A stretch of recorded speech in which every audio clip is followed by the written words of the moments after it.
That's right. That's right, y'all. Do not change that dial. Do not change that YouTube channel. It's Wildcard Mar. It's Randy Weber. It's Taco Tuesday. Yes, we're back in full effect.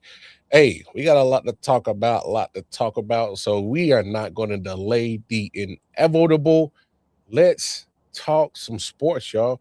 We got a lot to talk about. So with that being said, hey, it's episode 496, I.O.W Sports Show Late Night Owl Edition. Let's get to it.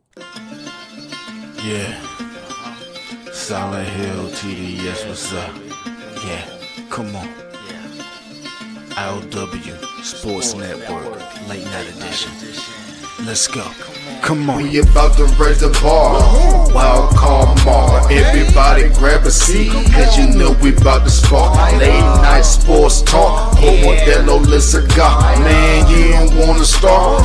Wild card Mar. We about to raise the bar. Wild card Mar. Everybody grab a seat, cause you know we about to spark. Late night sports talk. Modelo Le Cigar. Man, you don't wanna start. Wild card Mar. Hey. L Boogie with the hot flame, ashtray full of top names, little tree for your membrane. This the 9-hour time frame. I just snatched up a 6-pack, got my hands on a lid pack, whipping up a little batch of snacks. Yeah, man, I think I'm all set. Late night, can't sleep. Go ahead and just tap in. Better grab you a cold one, and we about to get some laps in. Wild card on the microphone, he'll hit you with a couple flurries. Y'all need to just strap in for some entertainment sports commentary. About to raise the bar, Wild card Mar. Everybody grab a seat, cause you know we about to spark. Late night sports talk, Modelo Le Cigar. Man, you don't wanna start. Wild card Mar. We about to raise the bar. Wild card Mar. Sir, yes, sir, yes, sir, yes, sir. What it do? What it do? Your man Wild Carmar back in the building. Randy Weber back in the building. It's Taco Tuesday, and we gonna talk sports, baby. What's good with you, man? How you doing, Randy? Doing good, doing good. It's been a minute. It's Yeah, it's been a minute since we've been able to chop it up. yes, yes. And hey, folks, I do apologize for the sporadic time of content that me and Randy have been dropping. Is not up to his fault. My occupation outside of I.O.W has been taking a toll on me physically, emotionally, all that. Just because the holiday season, hey, it's busy. All right, so and then it was caught ill last week. During my last Chiefs podcast last week, it came on me halfway through that show, and then I was like, "Oh," and I was like, "Yeah, I ain't gonna make the night show." So It's all good. It's all good. I had to cancel a few times too. Like it's life happens. It's all good. yeah, life happens. Hey, what's going on? Francis Batista 1504. All right. Hopefully you're not a bot. I'm kidding. Yes, please sub. Like, share, subscribe, hit that bell notification, spread the word what we got going on over here at I.O.W Sports. But yeah, man. Look, I'm not gonna look.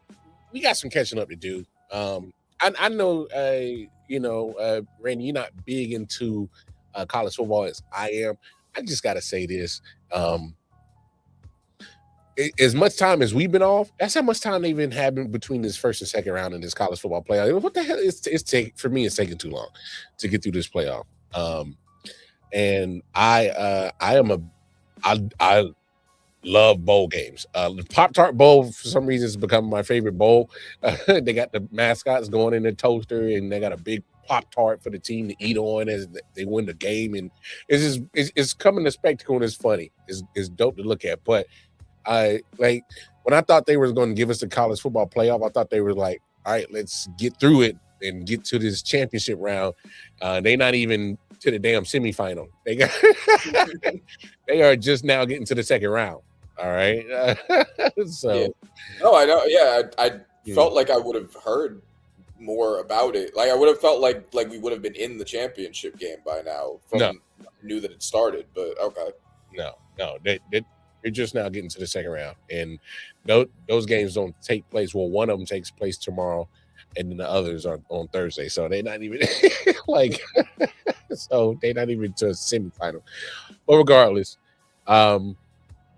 No, I just think it's taking too long to get through the college football playoff. I kind of said it on a Chief podcast earlier this day. I'm like, it's taking too long. I don't like it. I thought we were going to get like, all right, well, just for me, after you play, a game, a week later, you should be into another round. That's all I thought. They took a whole week off in well, almost 2 weeks now. So between that James Madison beat down and Tulane beat down, and hey man, that's what happens when you put some Davids and think they're going to take down a Goliath, and they really are just a David. And then I was just saying, I bet they wish that they had put in was it Penn State, Notre Dame, which was the one that was bugging out. Yeah, definitely Notre Dame.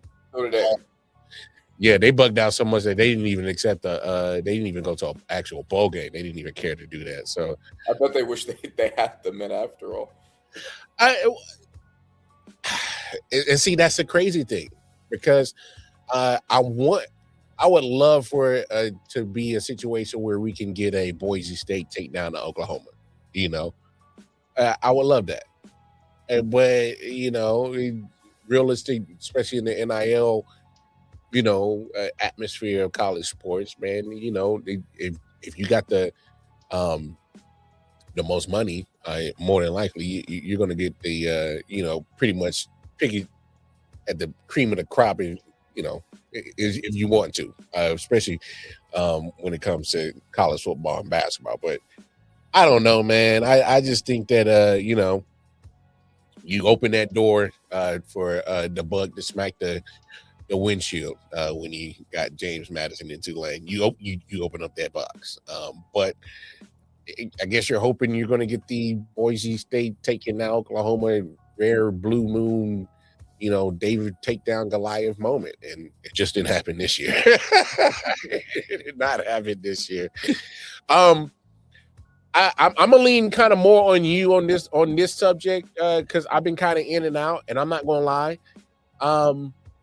What's been happening in the NBA?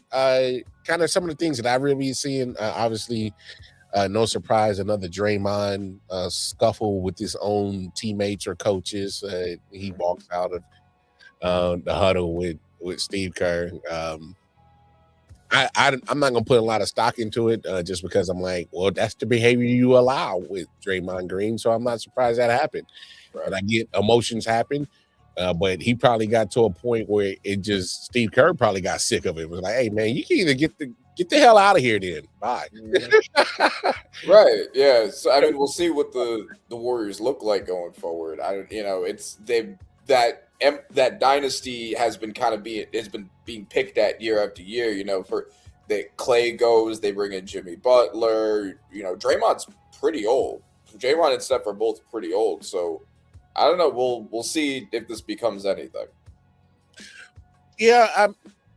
I'm not gonna, like I said, I'm not gonna blow it out of proportion. I wasn't shocked that it happened. Mm-hmm. But I also kind of think it's not a good look when Draymond's supposed to be one of the leaders of the team, and he's one getting told to go take a shower and not even finish the game. That's not a good look, optics wise, for him. Yeah. I don't know how much he cares. I don't think he really cares. Yeah, I don't know what he cares about at this point. He might just care about his podcast. Well, because I think we're just going to get the same general, same old from them, or we probably already did. Where, oh yeah, we'll figure it out. It's just a moment, blase, and we'll just keep it pushing. But to me, it's like another Draymond incident. And look, I'm not trying to target the guy. It's just that some Tigers just don't change their stripes. All right, and that's just been part of his Golden State career. He's going to be the emotional guy, and sometimes it can, spill over too much. And I think that was just a moment where it just, probably not their best moment, but I don't know. It is what it is. Yeah. I would be, if I was a Warriors fan, I'd be more forgiving if they were in the middle of their championship dynasty run where you knew we were fighting like it's just par for the course. We'll be in the finals in June anyway, but that's not them. No, that's not them. It's yeah, no, I mean like that's what I'm saying. Like it's on its last legs. I mean, they are in the West. They're the 8th seed right now. Like they're barely over 500.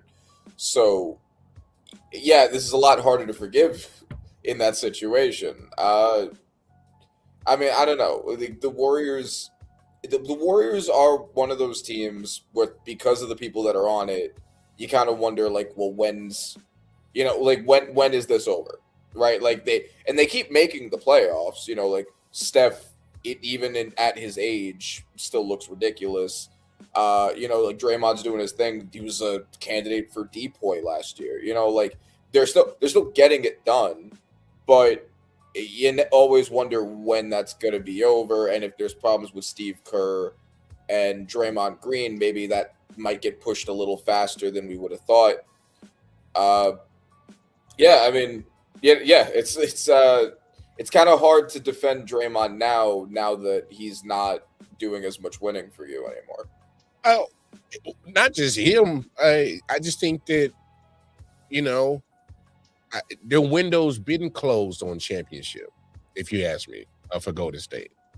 And it's kind of like at one point, yeah, the same, recipe that used to help us win championships. Now I kind of feel like, I don't want to say it's a distraction, but it doesn't carry the same weight. It looks more like a distraction because of the fact that our championship window is closed. I don't know how you feel about it. If you kind of feel that same way about it. I do. Yeah, the core of Steph, Jimmy Butler, and Draymond is enough to get in the playoffs and maybe win a playoff series, but I don't see them as a series threat to win titles anymore. Yeah. It feels like the main reason Steph and Draymond are still on the team is just because of how much they mean to Golden State, more so than I think this is a formula for us to win championships. I like they didn't want to get rid of Clay. Clay was shooting them out of games. Like Clay was shooting tour dates in his last year and a half there, and they still didn't want to get rid of him because it's like it felt kind of like the Harlem Globetrotters in a way, where it's like this is just it's the legacy act. You love them. We know the fans come to see them. They're buying their merch. They're buying the tickets to see them. We're okay recognizing this is a playoff but not championship team because everybody loves them and everyone wants them here. And then they finally moved Clay, and I don't know what they do in order to get themselves to be a championship team. I don't know how many more years. I mean, the timeline for how long players are supposed to be good is, LeBron, Steph, and KD have all heavily pushed that. So we don't really know if Steph has a window to be on a title team anymore, or Draymond has a window to be on a title team anymore, even if they were to get a better overall roster around them. I don't know how much trade value either of them would have because they're almost 40. But, it feels like it's just we're going to put this on for you guys until these guys retire, and then we'll start worrying about it. That's kind of what it feels like. We know that you want to come and see the Golden State guys. We're not going to blow up the team because more for the fans and the legacy than anything else, the Steph, Draymond, Steve Kerr unit. And then when it's time, it's time. And then that's when we're going to enter in a new era of Golden State. Yeah. I thought that they would have been blown up this situation a minute ago after that last championship. They beat Boston. Mm-hmm. I thought that was the perfect time to do it. Yeah. I get the loyalty and the nostalgic respect for everybody that did. I think they held on to Clay a little bit too long, but they gave it the benefit of the doubt. Hey, man, you've been part of this, championship thing. We kind of had you back through, your ups and downs, injuries, whatever. I get it. But I thought they held on a little bit for him too long. I was actually shocked that they gave Draymond the extension. Yeah. Because you talking about trade value, I don't think he has any. Right. I just think he's been just the perfect glorified support role, do it all guy for Golden State, and it just I think it only works in Golden State. I don't know. I don't think it works anywhere else. Well, I think he would be a really good defender in another place. My issue is one, his age, Yeah. and two, I mean, you're getting basically no offensive value, but that's true about a lot of the best defenders, aside from like passing and stuff. But yeah, I mean, it's one is the age, and two, it's what he does to the locker room. It's like you have the balance of him and Steph in Golden State. Steve Kerr usually knows how to work with him, and so I think that kind of stuff really only works in Golden State. I think he'd be a very good player somewhere else, but like for what, a year, 2 years, like what would be the point of that? You know, like he's gonna retire a Warrior. There's no reason for anyone to pick him up. He says, when the Hawks move on from Trae Young, hear me out. 3 teams: Dallas, Heat, Magic. The Magic only makes sense if they feel that Desmond Bain wasn't just the only answer to help explode their offense. If that's how they feel, and I can see them going after Trae Young. But what do you give up? Because I don't think you kind of, unless you really don't feel like what you put together is going to be something that can get you to the East, at least the Eastern Conference Finals. I don't know. Heat makes sense, obviously, because Trae Young does have a little star quality to him. I'm not a big Tyler Hero fan. I wouldn't mind swapping that out if I'm a Heat fan. Trae Young for Tyler Hero, I'm not mad at that. It feels like about an even. Yeah, that's what I'm saying. Dallas. I don't like that is because at some point there is a guy named Kyrie Irving that does come back, and I don't need Trae Young if I got Kyrie Irving. That's just me. I feel like I've always said that I think that Trae Young has to be the second best player on a team if that team is going to do anything. I don't think he can be your star. I don't think he can be the team. And he's basically been that for the Hawks, more or less. Jalen Johnson has blown up over there and become a star. Dyson Daniels has been one of the best defenders in the NBA. But like the team still heavily revolves around him. He's too inefficient from basically everywhere. He's a negative defender. So like he's got to be the facilitator that gets it to your star player, I think is his best role. If you were to go to somewhere like Dallas, he could do that. I know that Kyrie is better than Trae Young, and I know that Kyrie is also there when he comes back. Kyrie can be a shooting guard. He doesn't have to be a point guard, and they have really missed a point guard there. That's why they've tried to force Cooper Flagg into that role. I could see it. Like he would be a supporter there. So like it wouldn't be that much on him. You have Kyrie who can score better. You have Cooper Flagg who looks like he's gonna be the star of the team eventually. You got a good group of defensive bigs. I don't hate it.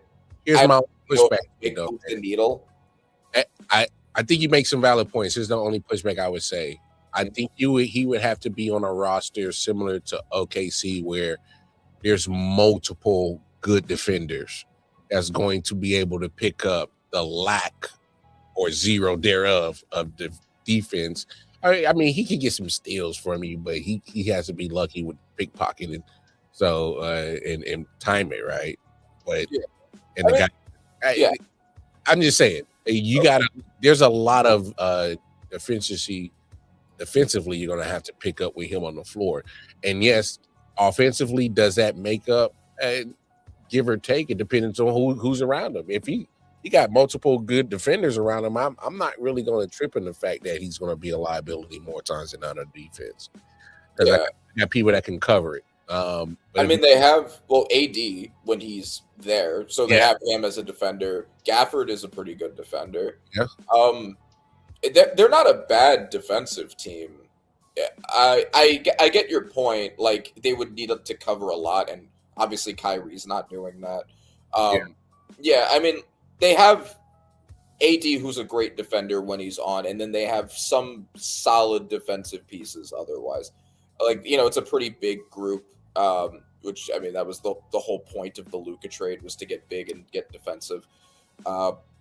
So I don't hate it. I think the issue also is, like, what do you trade? What would you give the Hawks back? Or what other team would be involved in the trade? Maybe they'd do a 3-way trade. I don't know. I don't think Trae Young has that much value, personally. I think that you're giving, like, maybe a role player and a pick for him. Maybe 2 role players and a pick. Finances. Yeah, and his contract is also not deserved. Like, you got to take that contract on. I don't know. I guess that's more of my take. Is I don't think anywhere he goes moves the needle, but he could be a good supporting playmaking number 2 somewhere. Whether that will be the thing that lifts that team up. Like, if Magic, for instance, because Magic's trying to knock on the door to be, like, one of the top teams in the East, hasn't really done that. Desmond Bane was supposed to do that, hasn't really done that. Yeah. If you add Trae Young to that, what does Trae Young do there? I mean, like, he, passes it to guys to lob, maybe passes it to Desmond Bane to catch and shoot. I don't think that makes them a threat to the top teams in the East, though. Like, I don't think that would be the difference between them fucking around with the Knicks, the Pistons, the Cavs, whoever. I think they would stay a tier under, even with Trae. Yeah, I hear that. Well, since you wanted to talk a little more about things in the NBA, let's talk about the biggest thing that's happened in the NBA since we talked about it. The NBA Cup. You want to talk about the NBA Cup? Do you know who won the NBA Cup? I'm pretty sure you're going to let us know. I am going to let you know. And it was the New York Knicks that won the NBA Cup. No. Hey, I know the jokes about the cup and whatnot, but if that's something that can help build momentum for the squad, take it. I'm not even hurting about it, and whatever the players decide to do. I know some of them are going to use some of that cup money for good causes and whatnot, but if it builds momentum and helps them get to the end goal of being in the finals and potentially hosting up the other trophy, so be it. I mean, you take it. Exactly. Well, that's the thing. It's, first of all, they're all wins that go towards our win-loss record. So that's value in and of itself. What it is more than the cup itself, to me, it's proof that, like, the Knicks should make the finals. But the question was always, could they beat the best teams out of the West? OKC, the Spurs, Rockets, Nuggets, whoever makes it. The talk has always been like, okay, the Knicks can beat these other Eastern teams, but can they beat the real conference in the West? We proved that we can. We proved that we can beat the Spurs, because the Spurs beat OKC, who had been on this dominant winning streak. And OKC versus the Spurs has kind of been the story of the NBA right now, because OKC's been so dominant. There were talks that they might break the 73-game win record that the Warriors set. And now they probably won't now, almost exclusively because of the Spurs. So that's been a huge matchup, that the Spurs have been the only team that can consistently beat OKC, and then we beat them. Yeah. So that shows, if OKC or the Spurs end up in the finals, there is proof that we can beat them. So that's huge. That's bigger than the cup itself. It's a statement that the Knicks have a real shot when we make the finals against whoever ends up showing up. And those are the 2 teams that are the favorites to show up. Yeah, no, because it's so wild that the Spurs just literally been having the Thunder's number, because the Thunder been kicking everybody else's ass. They can't do nothing with the Spurs. And look, The only thing that I'm really gotta get the Knicks pushback on about winning the cup is look. I know they homies. They've been college teammates, and come on, Josh Hart with the in like the thumb in the butt shit. Like what do we on live TV like that? Like that? No, that's crazy. I rebuke him for that. That is what? not my homies would never. I don't know what's going on with his homies. He needs That's what I'm saying. What kind of game? What kind of game with the homies was y'all playing back in Nova? Because I ain't never played no game where we got the thumb in the nah, bro. Because that'll get you squabbled up real quick. Yeah. Yeah, no, for real. Like Brunson needed to have a talk with him after that, so that cannot happen again. Hey, it shouldn't have happened once. It's crazy it happened once. Hey, Brunson. Hey, if you ain't had that conversation with Brett, now look. I'm just saying. Hey, man, some things shouldn't come out the locker room, and that was one of them. Like, we should have never known about that. Oh, that's crazy. I like to think it was the first time that he had tried playing. I like to think. Okay, yeah. You keep thinking that. You keep thinking that. That was not. But no. Josh Hart played too much. He plays too much. Hey, but besides that is huge for the team, though. It's huge for the squad. I think so. Because remember, like even go back to when we played high school ball and you had those tournaments during the season, or sometimes even before the season. It builds momentum. It's just another opportunity for us to get together as a team, as a squad, build camaraderie, build chemistry, and hopefully, let the chips fall where they may. So, rack up those wins to get to the first seed. But I will say this: for some reason, I thought Boston was supposed to be bad without Jason Tatum. They ain't looking too bad. They ain't looking too bad. That's what I thought in the predictions when we did the beginning of the season predictions. I had them making it as the 4th seed, and it's because they're worse without Tatum. Obviously they're going to be. They're worse without the 10 games you were getting with Porzingis. They're worse without Drew Holiday. Yeah. But within the context of the East, that still makes you one of the better teams. Like that, it's just the East is just that weak that you can. If you have Jaylen Brown, if you have Derek White, if you have Anthony Simons, you're still you're still one of the better teams. They still have good coaching. There aren't many teams that's supposed to be better than them, even still with that. It's funny that you say good coaching, because I am willing to concede that I might have been wrong about Joe Mazzulla. He's probably just he's a better coach than I thought. So I thought he was just inheriting a good roster, and he just didn't have to F it up. No, yeah, I think a lot of people. I thought that too. I think a lot of people thought that, but yeah, he's really managed to keep the ship going. So I'll give him his credit.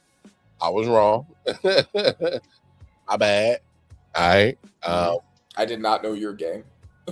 Yeah, I didn't know your game. And now that I'm familiar with it, credit is all yours, sir. And for him to, still sitting at the 3rd seed right now, and it's still a lot of basketball left to be played. So here's one thing I want to say.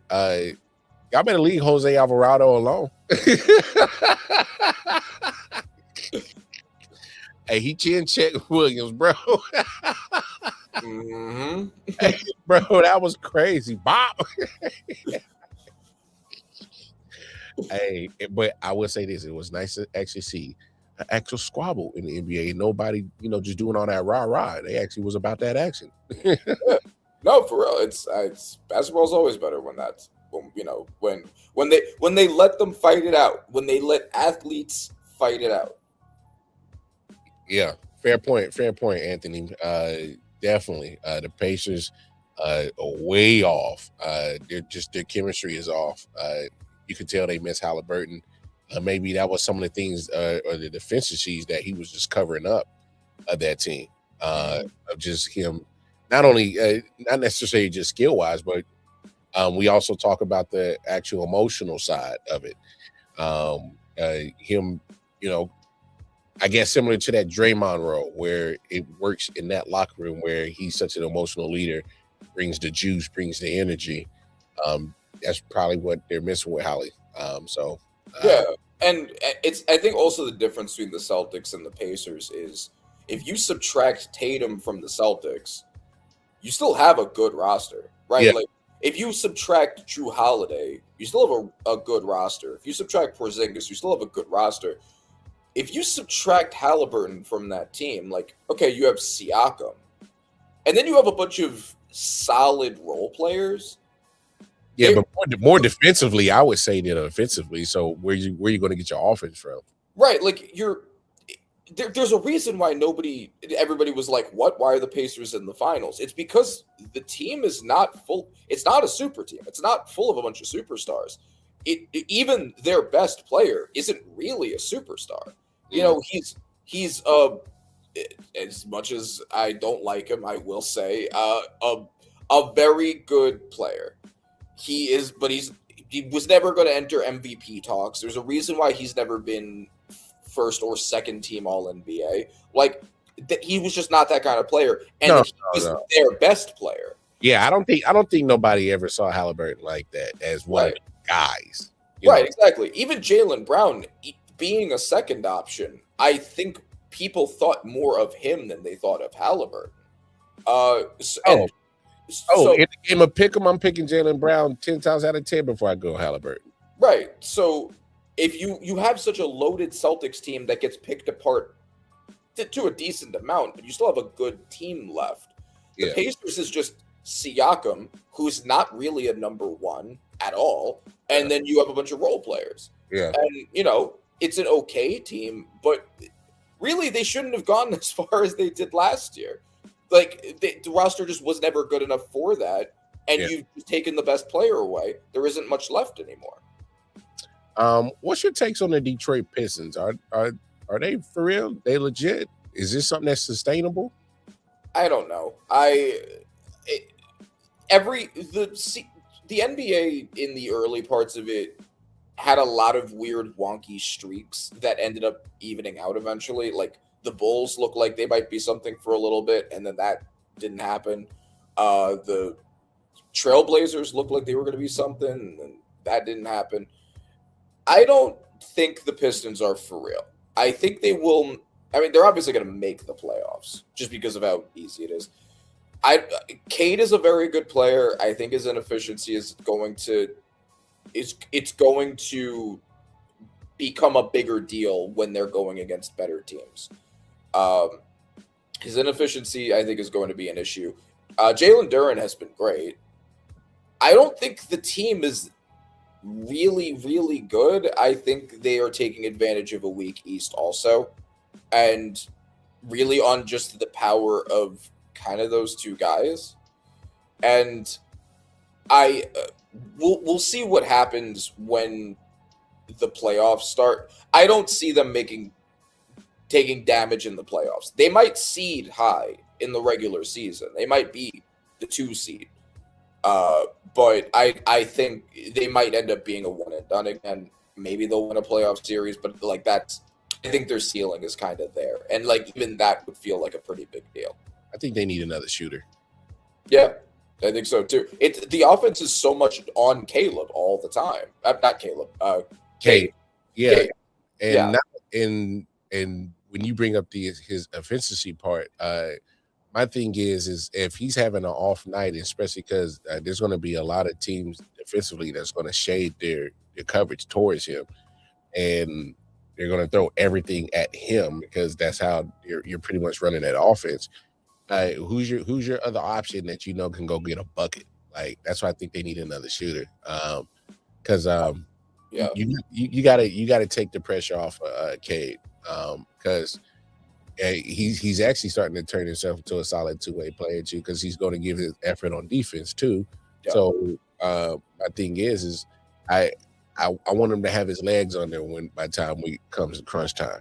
I don't need him gassed out, and especially if he's not getting his buckets to drop. Like if he's hot, that's another thing. Shoot away, bro.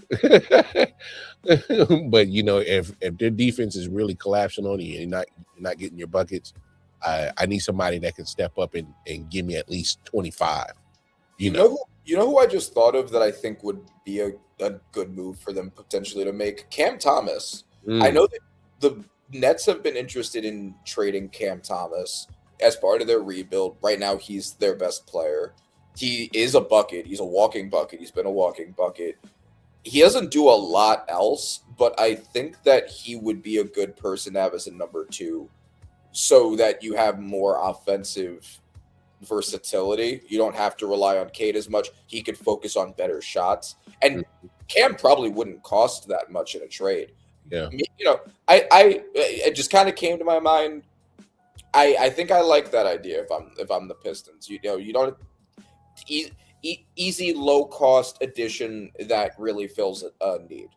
Yeah, I don't think they can stand pat as their form right now. I mean, it looks good now, it's working right now, but there's going to be a point in time, especially when the defense, when the playoffs come, they're not going to let Cade just get off. It's Right. just no way. So Yeah. you absolutely need somebody that can pick up the weight. So we'll see. Want to do NFL? Do you have anything else for the NBA? No, real quick. Trade deadline. If I'm the Memphis Grizzlies, I think you finally pull the trigger. Yeah. I think you do for sure. The question is to who? Like I've said before, I don't think Ja Morant has that much trade value from my perspective. I think the NBA may not agree with me, but if I'm looking at this guy who's the only small guard, the only first option small guard in the entire NBA that can't shoot, and he's also a constant problem that gets himself off of the court, I'm not trading that much for him. You know, like I'll maybe give a role player and a pick and see where it goes, but you know, I'm not giving a haul for Ja Morant. Like, so I don't know. Other teams are probably going to see it differently just because he brings in so much attention and revenue and all of that, and he is a good player for sure. But who would be the ones to take him, and what would they give for him? What role does he fill for a team if he has shooting? Yeah, I don't know. It's I still think Miami is the spot. Okay. It's almost similar to Patriots in NFL. Like you just go to certain spots in a certain culture in a certain way that they conduct business and they do it. I just think getting him a Spo, getting him around Riley, I just think. See, that's what it is. It makes perfect sense for him. The question is, does it make sense for the Heat? And I'm not saying no to that, but I'm saying the reasons for doing it are to his benefit. Yeah, to his benefit. Now, I think you can still fill up some seats. In South Beach with Ja Morant on that roster, Bam down low, and then you can figure out and kind of fill out the rest of the roster wherever you see fit. But I definitely feel some seats, and then with the coaching acumen of Spo, at some point he would try to, hey, I got the mayor of Wade County. Let's bring him in and kind of help coach with Ja, mentor Ja. Maybe you can bring that in as part of the deal and find some way to get Dwayne Wade on board to help mentor Ja. Because Dwayne Wade has always been a midi menace. So Yeah. He can teach him that, hopefully. And because I'm with you. Ja has to know how to shoot. You can't jump over everybody, bro. That's how you keep getting hurt, because you think you can leap over everybody, and you take these falls, and you're tearing your ligaments and your elbow and your wrist and your knees. And come on, bro, you got to get a midi. Yeah. No, and my question also is, who does the Heat trade for him? Because I think the answer you would probably give was Hero. But if you do that, how much has your spacing just taken a huge hit? Like, yeah, I think in a vacuum, Ja is the better player between the two. But you bring in Ja, you give away Hero, you don't have a lot of spacing left. Yeah, and your 3-point shooting would take a hit for sure. Yeah. So the question is, like, does the team benefit from doing that? Like, I feel like you'd have to do it in a way where you also keep Hero somehow. You could, I mean, you could move some role players. If he's demanding a trade, you could kind of press the Grizzlies and like put him on the back foot, use that leverage of like, he's leaving one way or another. He's demanding a trade, you know, like, now take what we're offering you, or we walk. And see, hopefully other teams will see what I'm seeing and not over offer to ruin that. Yeah, you might have to bring in the third team for that one if you want to keep Hero. Yeah, exactly. You'd have to do that. Maybe the Hawks would be the ones to do that with. And he would probably have to eat majority of their finances to facilitate it, and just be like, all right, we'll eat majority of the contract, blah, blah, blah. Third team, you give the actual talent to Memphis, and all right, we'll keep it pushing. Right. And, you know, I don't love eating a ton of contract in this situation, but I think considering the way the East is, if you have a core of Ja, Hero, and Bam, that's a solid 3. Yeah, with a really well coached team like they always are, and you know, decent role players now, they can work with. Yeah, they could see decently in the East this year. And then potentially for years to come, they could be a low seed to maybe play in team. Maybe with some tooling and some building, maybe they could do damage in a couple of years. Yeah. No, I dig that. Well, let's transition this thing. Speaking of fumbles, man, this guy right here.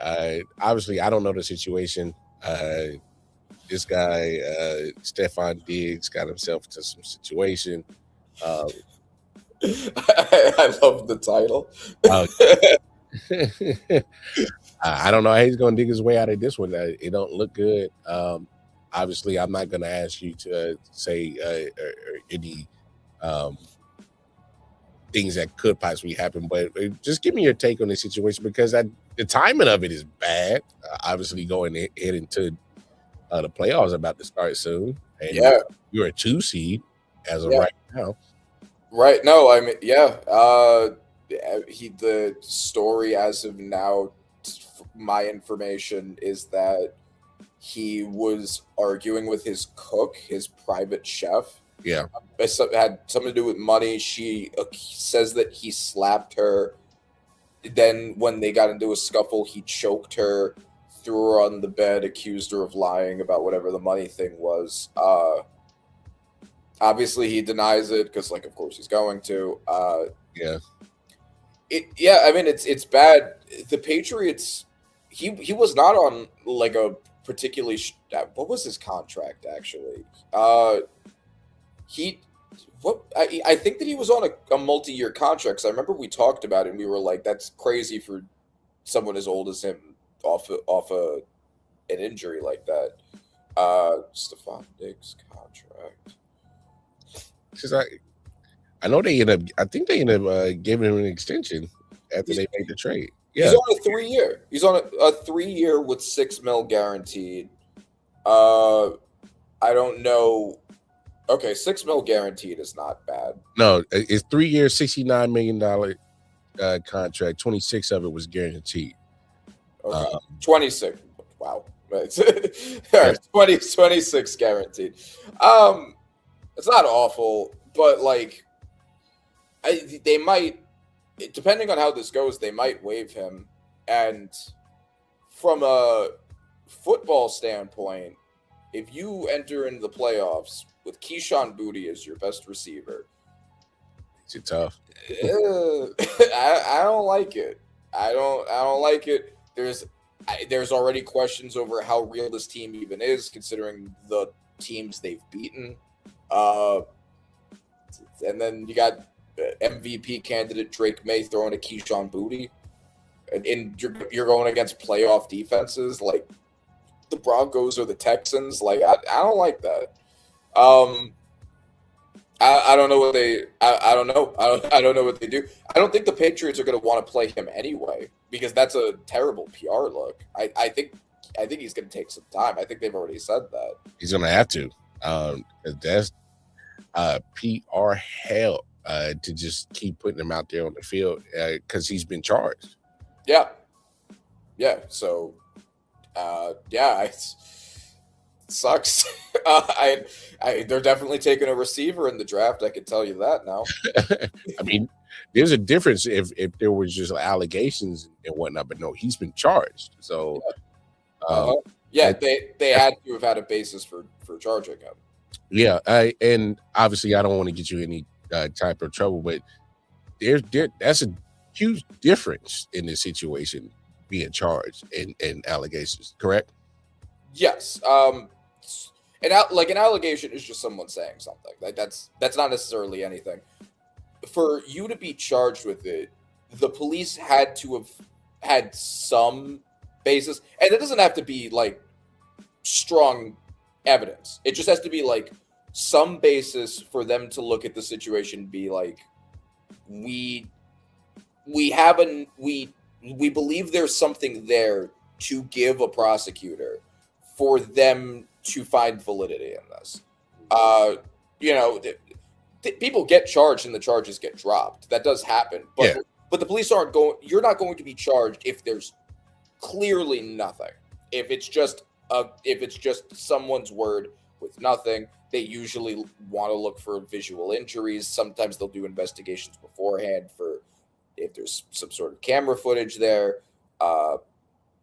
It's more than just an allegation. Is it a lot more? Not necessarily, but it's to the point where they do have to take this seriously. Oh yeah. Because now obviously now you got to fight it. So yeah, man. I knew that contract was a crazy bad idea. I didn't think this was the reason why, but I don't know, man. And obviously I don't know Stephon Diggs personally. This is not the first incident he's had. It's like at some point, it's like, you gotta grow up, man. He's not a rookie. Like this dude's been around the league. At some point, you gotta start getting yourself into situations that's gonna mess up your bag. Like you're at the point in your career where getting those bags are gonna be far and few in between, and ain't nobody got time to be taking all that hard-earned money and be using it to fight cases and over some probably some foolishness. Yeah, no, I mean, like that's the thing. Like, unfortunately, the NFL is not always the best demonstration of integrity. We'll say. Oh, sure. And so, like, if this was Minnesota Vikings or even Buffalo Bills, it's always going to look bad when it's a man putting his hands on the female. It's always going to look bad. Yeah, exactly. But the NFL has many times looked the other way on that very specific scenario. Yeah. Will they do it for an aging wide receiver who hasn't played a full season in a couple of years, who's not one of the top 10 receivers in the NFL anymore? True. I don't know if they'll do that anymore. I think if you get waived by the Patriots, you come back looking for a job, you're going to be on 1 year vet mins for, and at best, if you get lucky. Like obviously you're still a good receiver, but they're going to be looking at you to be like a wide receiver too, maybe a mentor. Like they're not looking at you to like the deal of you being wide receiver 1 for Drake May is the best deal you're gonna look at in a while. Oh yeah. And I 1,000% agree with you that the NFL has never been great when it comes to dealing with DV situations. They just haven't. All right, they've been terrible. But I think they're trying to fix that, and especially ever since the whole Ray Rice situation. Yeah. And I just think they're just making a more conscious effort to say, all right, we got to really clean up that part of our image, because they're also looking at it is because year by year, the demographic on the women enjoying NFL continues to go up, and so they're going to spin it as saying as if they technically care, but just look at the numbers where the demographics of money being spent, viewership, the women demographic of that are going up, and they're going to want to make sure that, we care about y'all because we love what y'all do for our sport. We love what you do for our bottom line. So that's why you're going to see them do a more conscious effort of trying to take those situations more serious when it comes to, off the field antics involving women. So, right. That's true. And it's like allegations are like always a thing. Like allegations happen all the time, and sometimes they become something, sometimes they don't. But like I was saying, with being charged, like that means like a servable identification had to be made. Like it's just there's more. Like there's they gotta take it seriously, and they've shown many times that they won't, and hopefully they do better this time. Well, I also don't want to make the assumption that this definitely did happen. We don't actually know anything. Oh yeah, and because look, we're talking about taking it seriously, not deciding he's guilty. Just taking it seriously. Oh no, because look, I think there's a lot that needs to happen, and obviously, the process has to even go through its process and whatnot. If the Patriots sit them, I can understand why. Because again, that's a PR nightmare I don't want to deal with, and especially that's a distraction you don't want right now for this team going into the playoffs. You just won the AFC East, all right? Knocked the Bills off in the last took 4 or 5 years for somebody to knock them off. Yep. So yeah, you want to move on. Before we talk about the playoffs and whatnot, and kind of recap Week 17. Hey man, we were talking about it off air. What's up, man? You're supposed to tell your Giants to lose that game. Like you're not supposed to win that one. Like believe me, lose that game. I am well aware. And when I saw the Raiders put Max Crosby and Brock Bowers on IR for injuries they had already and played through, I knew what was happening, and I was like, all right, the Raiders understood the assignment. Giants? Oh, you're gonna put Theo Johnson on IR? That's not the same. Like that's not that. Put Brian Burns on IR, bro. Like, what are you doing? So I didn't. Oh man. I don't even know how to tank right, bro. second year in a row too. And here's the biggest problem with it. Last year, it was because we needed a quarterback.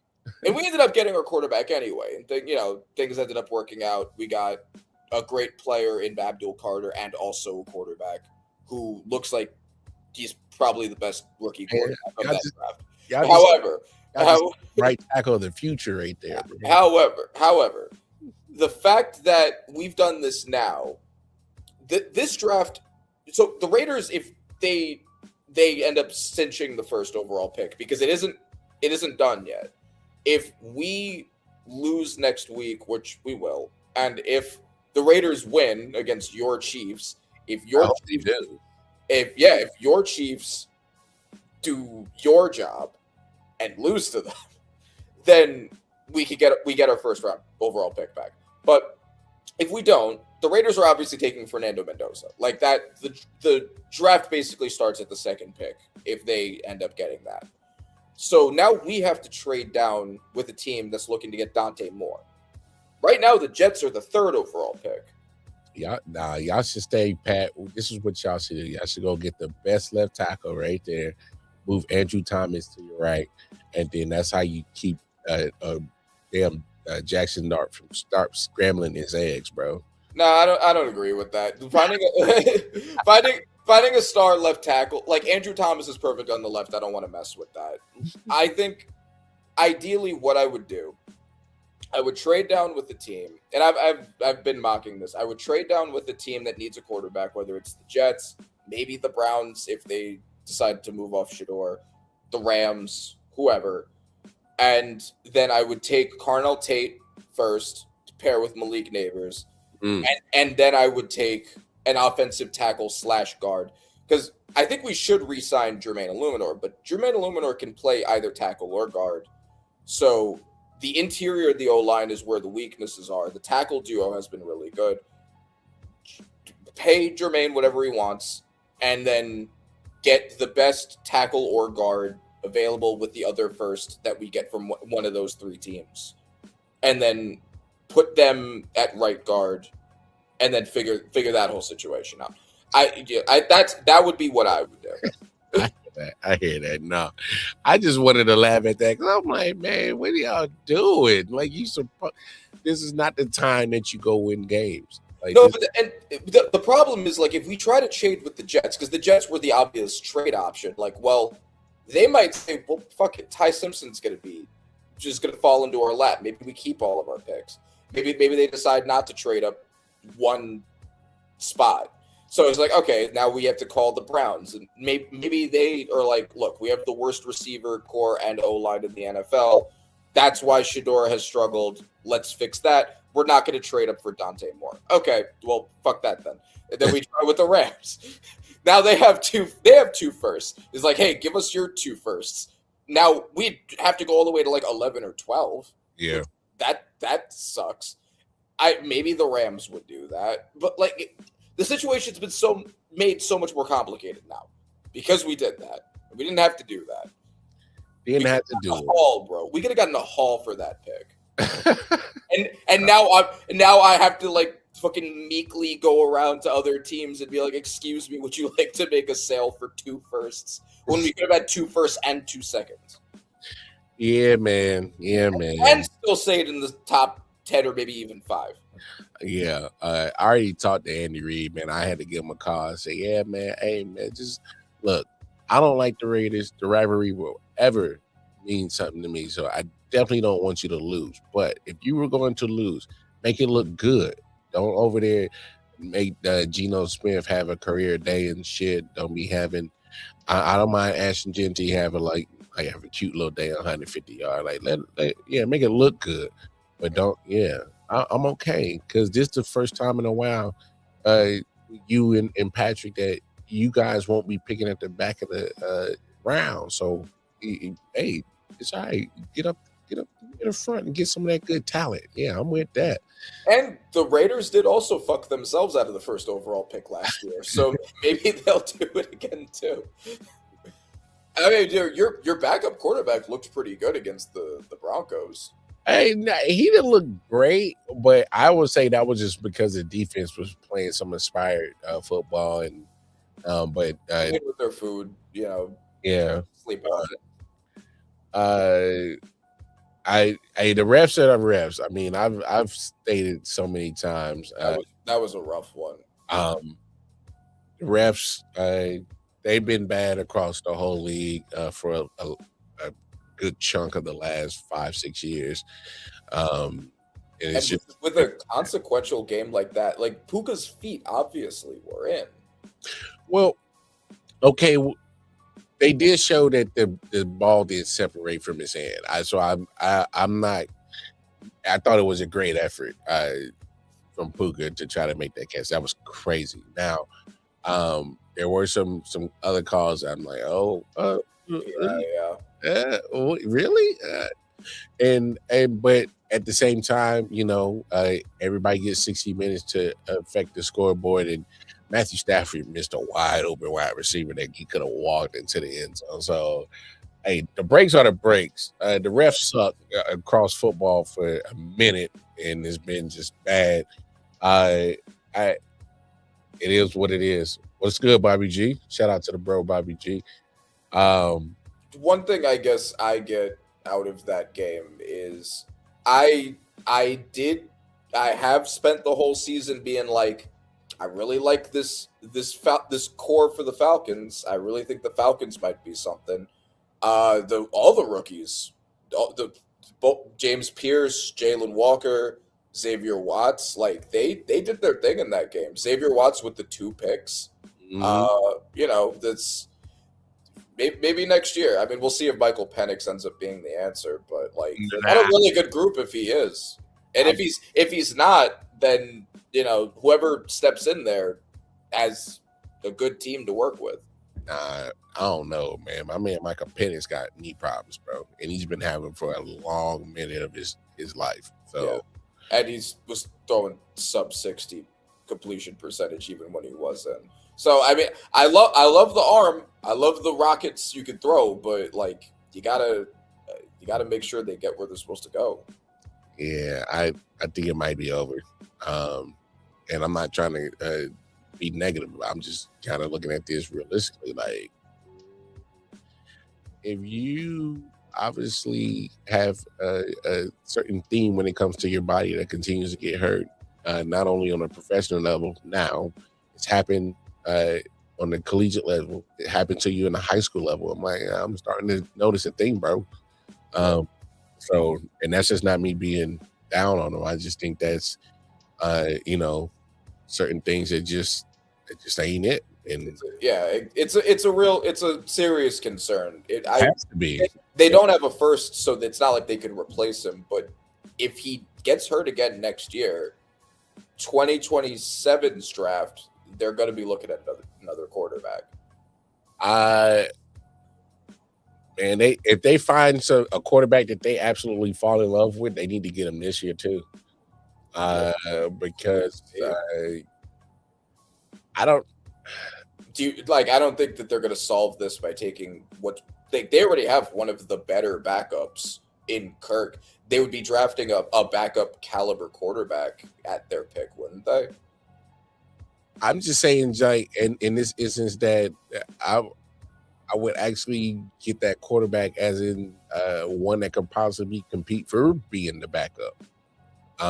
Because at some point in time, even if Michael Penix comes back, are we still trusting that he's still going to physically be able to finish an NFL season now?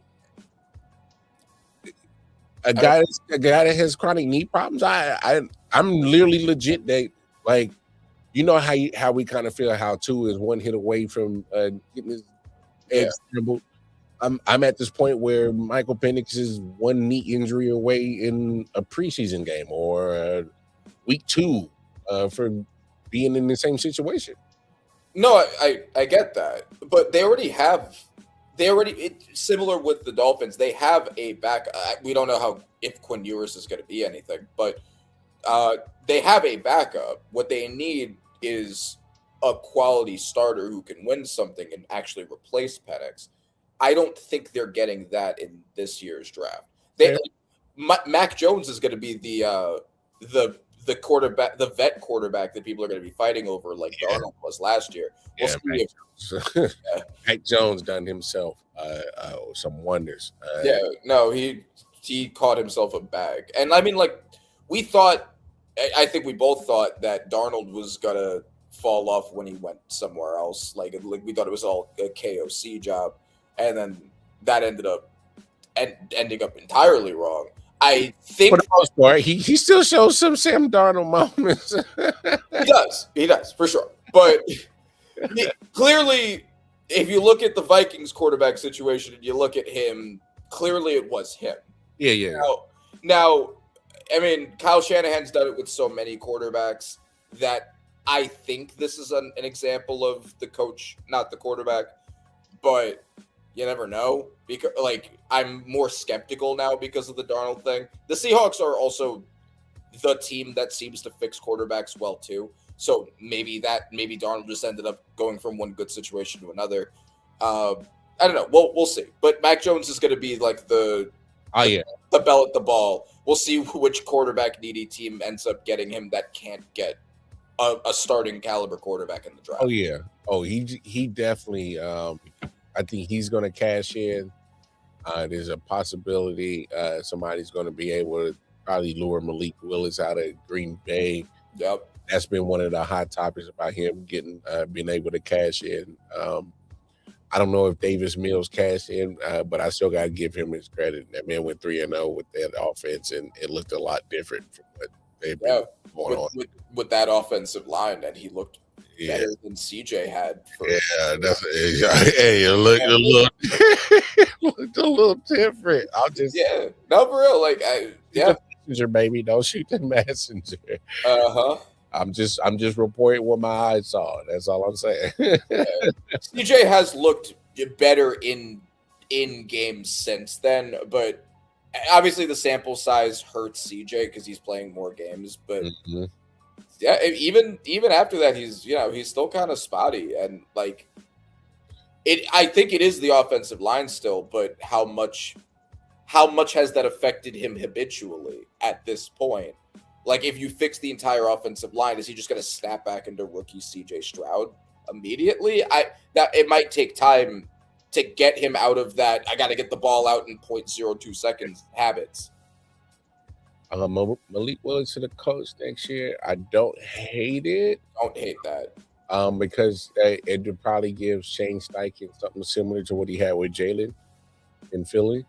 I mean, still, you got Jonathan Taylor there, RPO, Malik Willis, if he can get his wheels going and then ask him to only make certain throws, not go win the game, or not mess up the game, I should say, but put yourself in position to win a game. I don't hate that.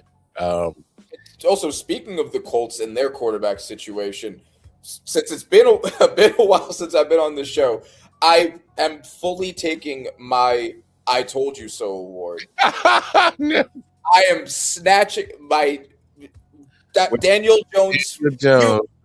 These people watched the Giants go through this whole thing with Daniel Jones, and they did the same thing. They were like, nope, that's all I need to see. I only need to see like 9 games of Daniel Jones. I'm gonna give my next 2 first-round picks. I've seen enough. And lo and behold, he was Fugazi. And, and I was right. I seen that shit with my own eyes for 6 years. Okay? Now the Colts have fucked themselves in a situation where Daniel Jones has a lot of leverage to demand a lot of money from them. They don't have a lot of options to replace him. But if they get a Malik Willis and he ends up working out there, he might be the savior of Indianapolis. Yeah. For giving them some way to fight back against crooked Daniel Jones. That's crazy. And his crooked agents. And his crooked agent. That is crazy work. But I mean, that is to really think about it, because I just heard what you the word that you said that definitely caught my ear. You said leverage, and I'm thinking about it. I'm like, if I'm Daniel Jones, I'm like, just look at how the record of the team went when I went down on injury. We went the opposite way. Like, so, the fact that we were already going that way with me, ignore that part. I mean, but still, I would leverage the hell out of that. I'm like, no. Sure. The crooked agent tactics. I'm sure they're cooking that up right now. Oh, absolutely cooking that shit up. So, but I hear that. But let's get down to the real nitty gritty. What we here for tonight, man. This playoff picture starting to. It's pretty much set. The only thing that isn't set is those 2 division winners who seem to not want to win it and outright just dominate it, as in Baltimore and Pittsburgh. Neither one of them want to win the damn North. And then you got Carolina and Tampa Bay. Neither one of them want to win the South. So there's also Seahawks 49ers, which that kind of determines number 1 seed. Yes. So 3 consequential potential, three consequential games / groupings of games that could set it up in a different ways. But every team that's in the playoffs at all, except for the Bucks could possibly get themselves into the playoffs, but it would take them winning and the Panthers. I think the Falcons also need to win for them. The Bucks win and the Falcons win. I think that's what gets the Buccaneers in. If only one of those things happens, the Panthers stay in. I think it's something like that. Yeah, some kind of weird scenario. Yeah, something like that. The Steelers Ravens is just straight up. Yeah. And then I don't remember what the Seahawks 49ers situation is, but like one of them could end up the first seed. I think it's another, like, if the Seahawks have the advantage, but like a couple of games could go away where the 49ers get in. Something like that. And yeah, I mean, like, I sent you my playoff predictions. We already have some of the matchups lined up. Who do you like? All right, so let's go to it. Let's go. Who do you like in the playoff? Let's just start there. Who do you like in the playoffs? Who do you think are the teams we should take serious, and who do you think are the Fugazi teams? Definitely. I know we've been putting a lot of pressure on Buffalo. Man, they're gonna need a miracle to make this thing happen. I'm just being honest, because I straight up said that, like, this is the year that you got to win it, especially if Lamar and the Ravens don't get past Pittsburgh on Sunday, and they're eliminated. There's no Burrow, there's no Patrick, so your typical roadblocks are not there, and they can still beat the Patriots. Getting past Denver and Houston would be a tough time if they had to match up with them, because those defenses are legit, and that's the best time to have those type of situations on defense that can dominate the football game is in the playoffs. And so you would literally have to have a Josh Allen put your cape on type of performance, because people are going to key in on James Cook. They're not stupid anymore. I'm like, all right, when James Cook gets going, he's the engine to that offense. Right. And so they're about to start stack 8 in the box from here on out. All right. And they're saying, all right, Josh Allen, you think you're Superman? Go do it. Go do it. And I think that's a lot to ask for, because that defense is not good for Buffalo. Mm-hmm. And the rushing defense isn't good. Oh, but trust me, if the pass defense is the top of the league right now. That may be the case, but if you run into I think a lot of that is also influenced. Like, if teams are rushing on you a lot, they're not going to do a lot of passing against you because they don't need to. Like, that plays a role into it for sure. All right, so say they get up against New England, and then all of a sudden Travion Henderson and Ramondre Stevenson get going, and then I got Drake May. All he has to do is, it don't even matter if it's Kayvon Booty's out there. I just need you to get open, and because he's been accurate as hell. So the running game opens that up, and that's going to be Drake May will eat that up. That'll even make Bo Nix look like a competent quarterback if KJ Harvey gets going, and then all of a sudden all he has to do is play action and bootleg. Or Marion Hampton gets busy with the Chargers. That's not if Buffalo's defense was more competent and looked more presentable, obviously with Ed Oliver being hurt, that makes a huge difference up front. That's why they've definitely been struggling this to run, because he's not been there. And asking him to be Superman as a 7th seed, all on the road. It's a lot. It's a lot for sure. Okay, so if you want to put up the picture that I sent you on the screen, so we can kind of look at all the teams and the likely matchups. I filled in my predictions for week 7, but I more or less just went with the favorites just to make it easy for us to look at. Yeah.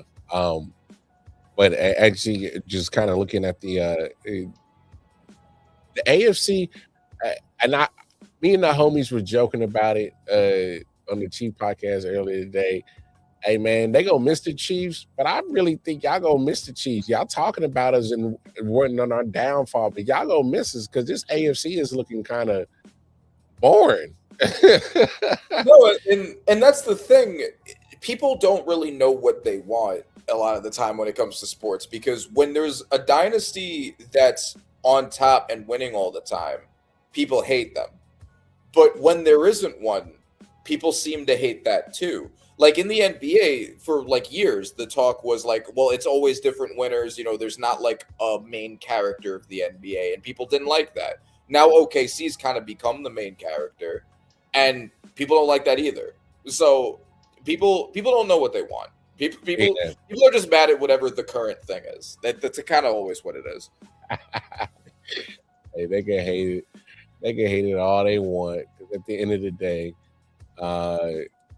you don't even. Like, come on, man. Just watch when these playoffs get started. Y'all gonna be like, man, it's something missing on this AFC side. It just don't look right. And no, I mean, like we got what Bo Nix, Trevor Lawrence, like other than Josh Allen, Drake May, Justin Herbert, possibly Tyler Huntley, and CJ Stroud. Like it's there's not a Patrick Mahomes in there, and that you do miss that. And I will say this, I would okay, so say Pittsburgh wins this game, I would lose my mind if all of a sudden Aaron Rodgers decides to turn back the hand of time and go on a crazy playoff run. That would be crazy. It would be. But I don't see it because that defense is not good. The defense isn't good. They also don't have DK Metcalf, and he was their only good receiver. And so that's why I predicted the Ravens to win this. I think that Aaron Rodgers throwing to MVS and Scotty Miller, that's just not anything. And a whole bunch of tight ends. Yeah. Even if it ends up being Tyler Huntley, the most recent evidence we have would suggest he might be better than Aaron Rodgers in this current state. So, and he's on the roster is probably a better roster right now. The defense has gotten better since like the second half of the season. So I predicted the Ravens win this. Lamar is also day to day, so he might even come back for this, which is why I had them. If Lamar comes back, if they win and Lamar comes back, I think they can beat the Texans. If it's Tyler Huntley, then I would have the Texans winning. I don't know. A wounded Lamar Jackson against that defense, I don't know. Well, assuming Lamar is ready to come back when he comes back, because if he's still playing hurt like he was when he came back the first time, then yes, I agree.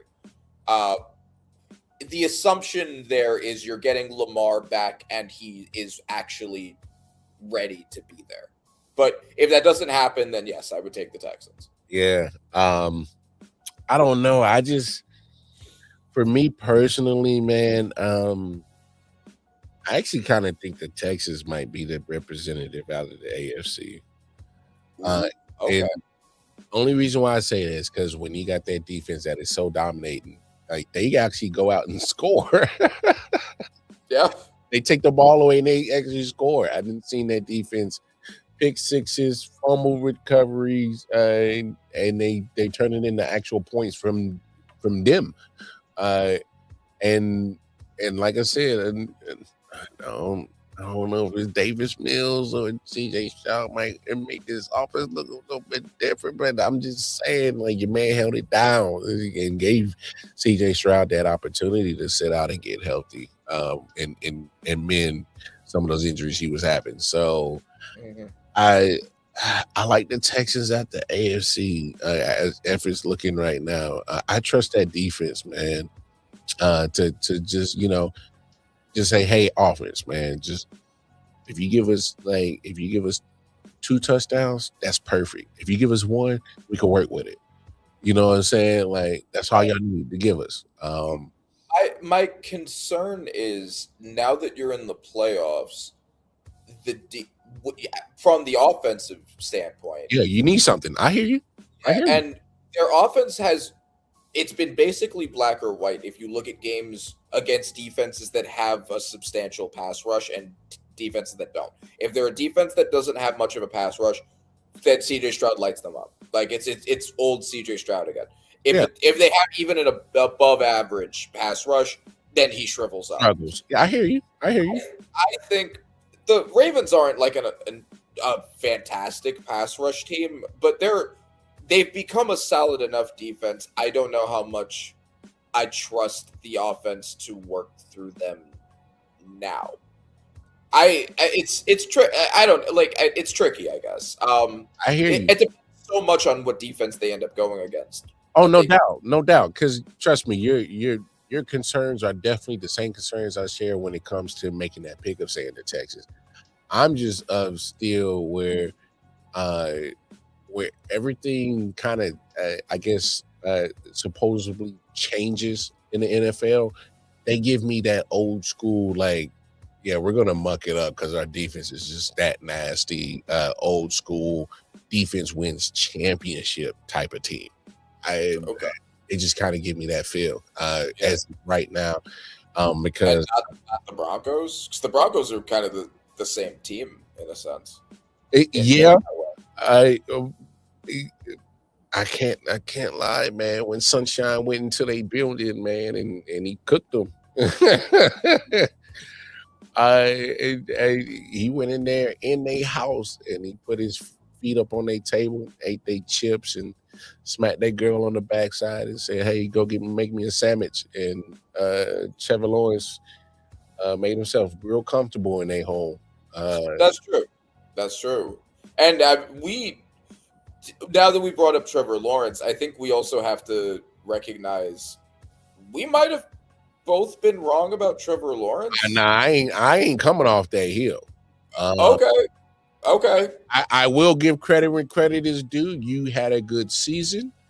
It definitely went into the direction that I think a lot of people were expecting of you when you first got drafted. And you've had some seasons where the turnovers are just bad and the decision making was bad. I think that, not taken away from Trevor, because I don't want to look like a hater, but I'm also giving credit to Liam Cohen, the coach. Sure. Because for him to be a rookie coach and to have this turnaround is absolutely crazy. I don't know if it just that's probably what it needed to happen to unlock Trevor. Yeah. I don't know. Also give the general manager his props. Getting Jacoby Myers, that was probably one of the, now that you look at it, one of the best trades that ended up happening at the deadline. And they already gave him the money. They said, "Yeah, we've seen enough." Right? No. Yeah, it's true. And so, like, the first year was the Urban Meyer year, and nobody wanted to give that as like an indication of what Trevor actually is. The roster around him was bad, and Urban Meyer was your coach. No one can evaluate that. Then you got Doug Peterson, and then the first half of the year he still sucked, and then the second half of the year he went on that monster run, won the playoff game that he threw 4 interceptions in, but he did come back and win it.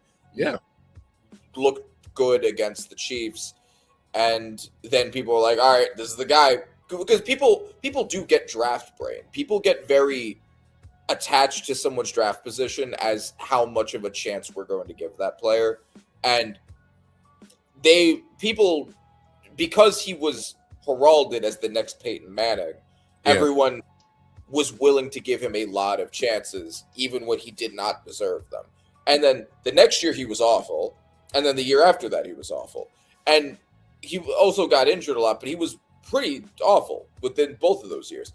And Doug Peterson, who was the coach who made Nick Foles and Carson Wentz Super Bowl champions, I don't really want to hear it. Like, I just don't want to hear it.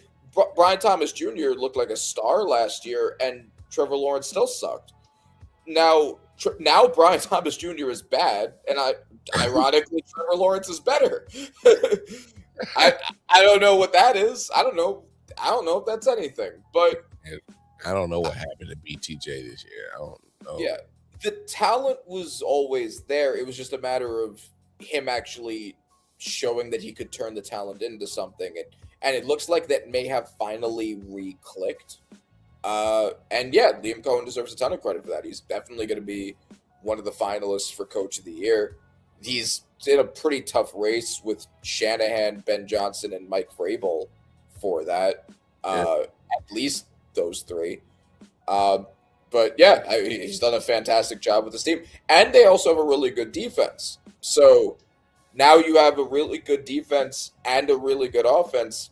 They could do damage. I don't have them doing damage because I'm not sure how much I believe in Trev yet, and because he's going against Josh Allen. But and I could end up being wrong about that. They are probably a more well-rounded team at this point. I just got to see it. I just got to see it in the playoffs when it matters, especially when it comes with Trevor, man. I don't know. I just got a feeling that he's, the fancy, carriage is going to turn into a pumpkin. It comes to play. I just got a gut feeling. I'm not sure, but I will give the respect. Especially down the stretch of the regular season, they've been doing their thing, playing, some damn good football, getting some crucial wins over good teams. Especially that Denver one. I was like, whoa, okay. Yeah, putting up his great numbers against really good defenses. Yeah, and that speaks volumes. So they did get after him. They got their sacks, but he said, "All right, I'm gonna take this licking and keep on ticking." And because they beat him up, but he stood tall and came out pretty much came out the Lions den like a motherfucker. And won first. NFC. Go ahead, break down your NFC side of that bracket. All right, so I have the Seahawks keeping their first seed and the Panthers keeping their spot. I know that the Panthers beat the Rams. I know that did happen in real life, and we did see that. I do not believe that that's going to happen again. I know that the Rams have been weird when it's gotten to the NFC South. Yeah. But I'm not betting on that to happen again. So, Bears, Packers. The Packers are just too depleted. I don't know if the expectations Jordan Love is coming back or not. But even if he does, they don't have Micah Parsons. They don't have Zach Tom.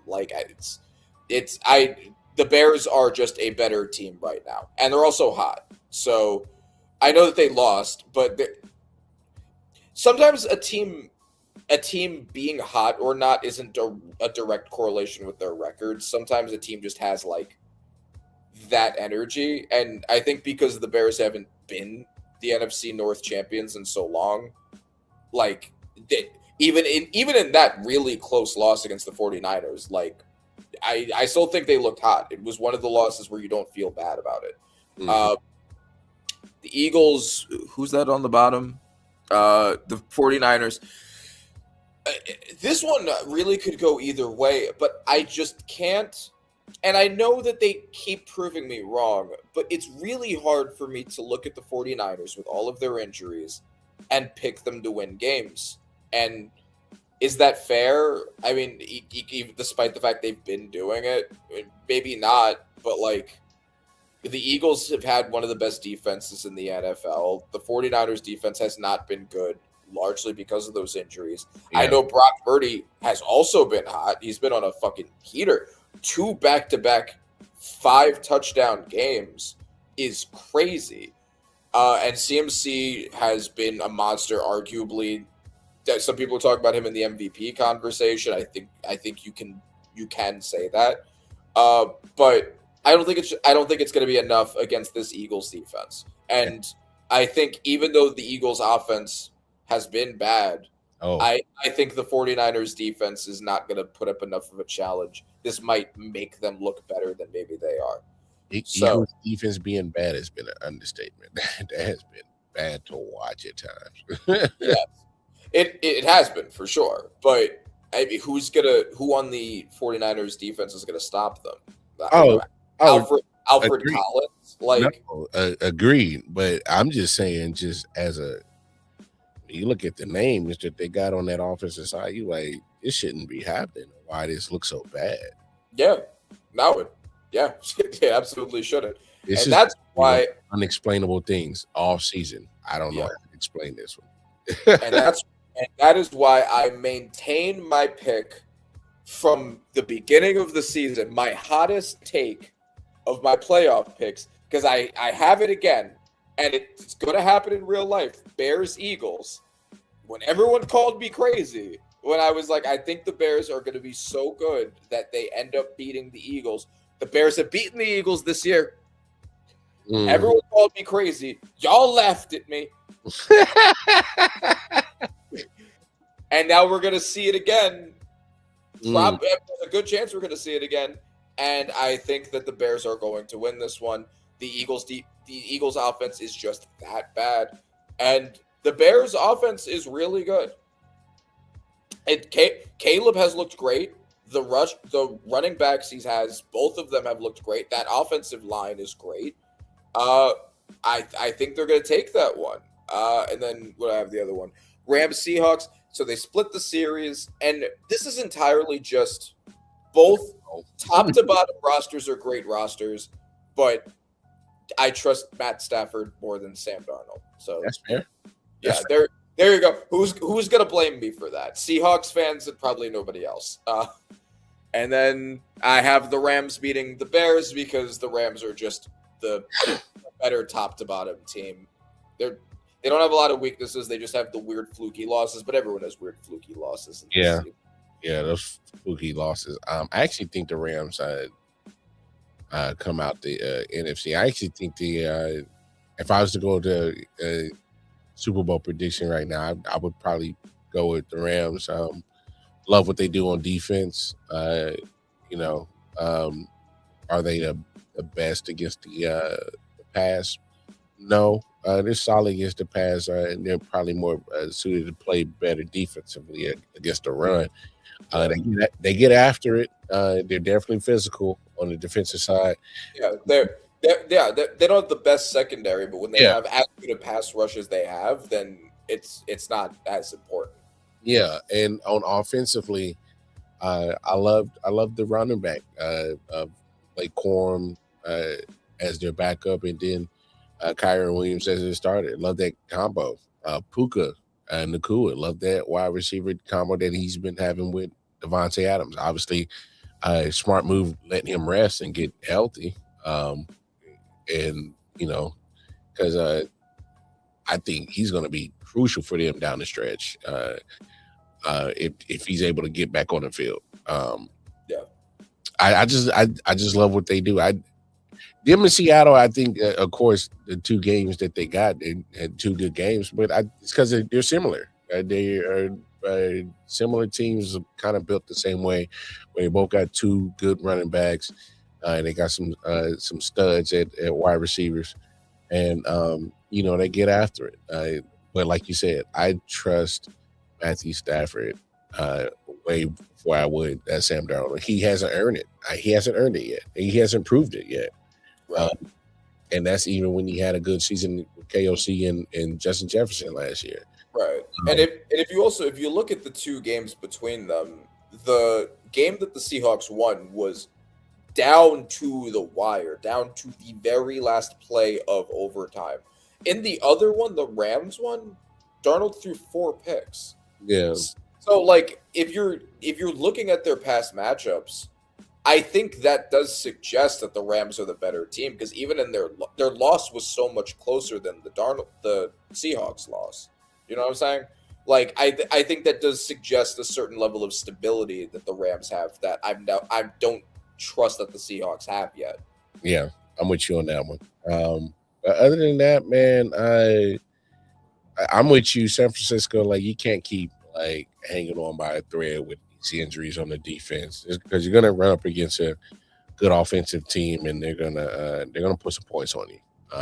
And asking your defense to get you some stops is kind of hard at that point when they've been giving up the cheeks all damn game.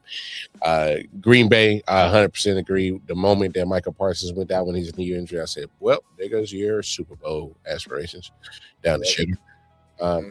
I just thought he was just that too much important in what he was doing for that defense, and it reverberated to the whole team.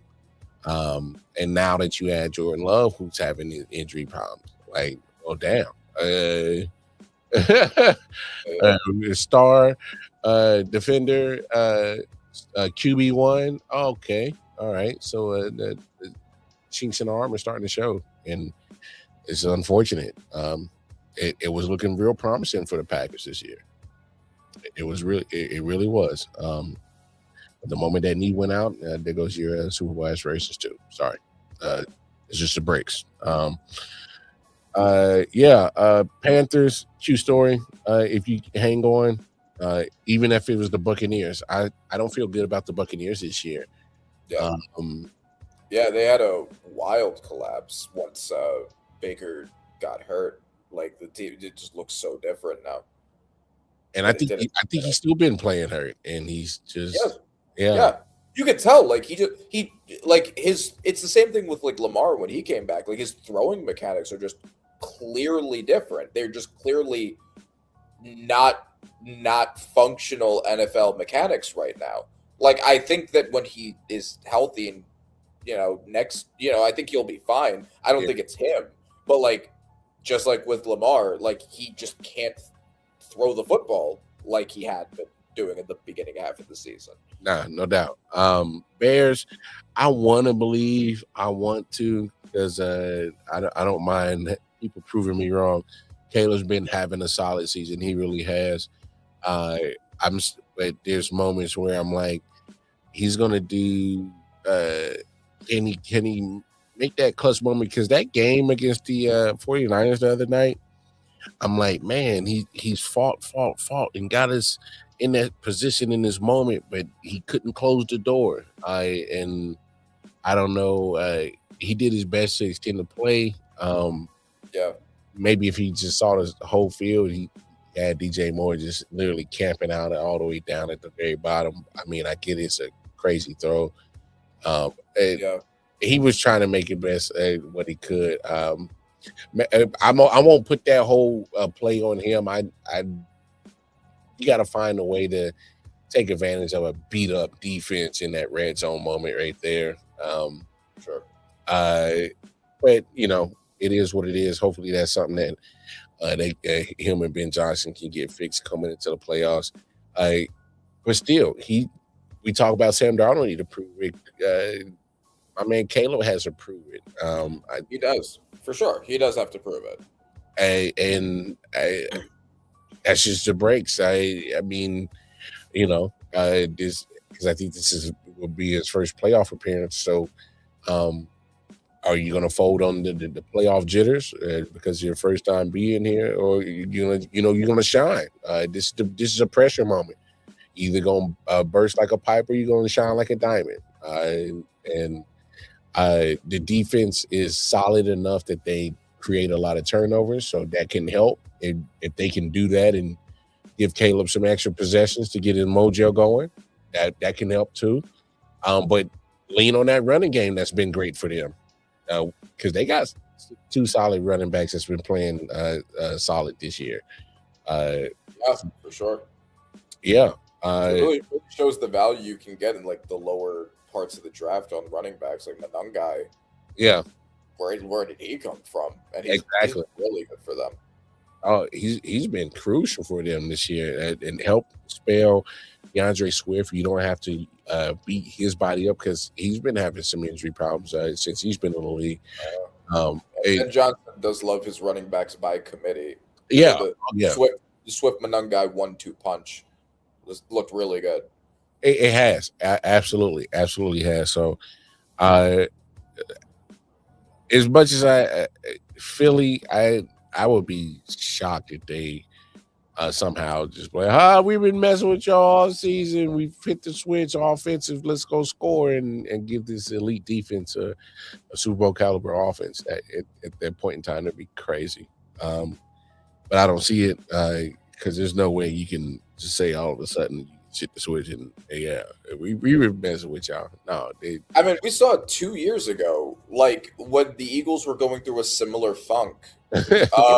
Right. And they fell apart immediately in the playoffs. Now, I don't have them falling apart immediately, but that 49ers team could be the ones to pick their bones even. They may not even get to the Bears because it's kind of that weird situation. But unlike 2 years ago, the Eagles were losing to everybody. The Eagles had like one win in the second half of the season. Yeah. They're still beating good teams now. So that's why I was like, I can't have them just immediately fold as much as I'd love that. Nah, I get that. But yeah, man, what's your final predictions that you got for the peoples right there? Super Bowl. That is Rams versus Bills, with the Rams winning the Super Bowl. Damn, another heartbreaker. Yeah, but at least they get there. Like it's the year. Like they have to get there this year. Even if Lamar gets there, he's going to be playing through injury. He's not going to be that Lamar. And then everyone else that you're going up against is unproven. Like you are the by far most proven quarterback in the AFC playoff bracket, aside from Lamar, who's playing through an injury. You just gotta figure it out and get there. No, that's what I said. If not now, then, and I still don't think they win it, but I can't see them just even getting to the Super Bowl right now. Even though I think that the pressure is on them, and especially on McDermott to make sure that they get to that Super Bowl. So that's my opinion. But hey, man, this was fun, man. Felt good to get back in the swing of things, man. So before we get off, do you want to at the Hall of Fame finalists? Do you want to just cover that quickly before we dip out? No. Let's save it for next week because then because I want to go more in depth about it because I know we had the conversation a few weeks ago and how it all shaked out. I definitely want to kind of bring that back into the fold of that conversation. So we'll say that for next week. So all right, that works. Yeah, man, that was great, man. Appreciate everybody tapping in with us. Y'all know what it is. We're gonna get back in the swing of things. Hope everybody had a fantastic holiday time. New Year's is right around the corner. Do us a favor, please be responsible this New Year's. No drinking and driving. Driving intoxicated, inebriated, don't matter. Let's you leave the house in one piece. Let's get back to the house in one piece. You did. So as always, if you need audio needs, you can holler at the homie Randy Weber on Instagram. That is the Panther on Acid. Other than that, y'all know where to find me, Casey Wildcard Mar, on the Twitter, I.O.W Sports Network, the YouTube channel. Like, share, subscribe, hit that bell notification. All right, that's what we got going on. But until then, on behalf of the a light-skinned assassin that is Drake Jiggy. No, we need a better light-skinned. I do not claim that light skin. Oh, man, no, man. Randy's gonna kill me for that. No. Hey, man, that's Randy Weber, man. Welcome, Mark, man. We out, man. Hey, take care of yourself. Take care of yourself. I'll let y'all, man.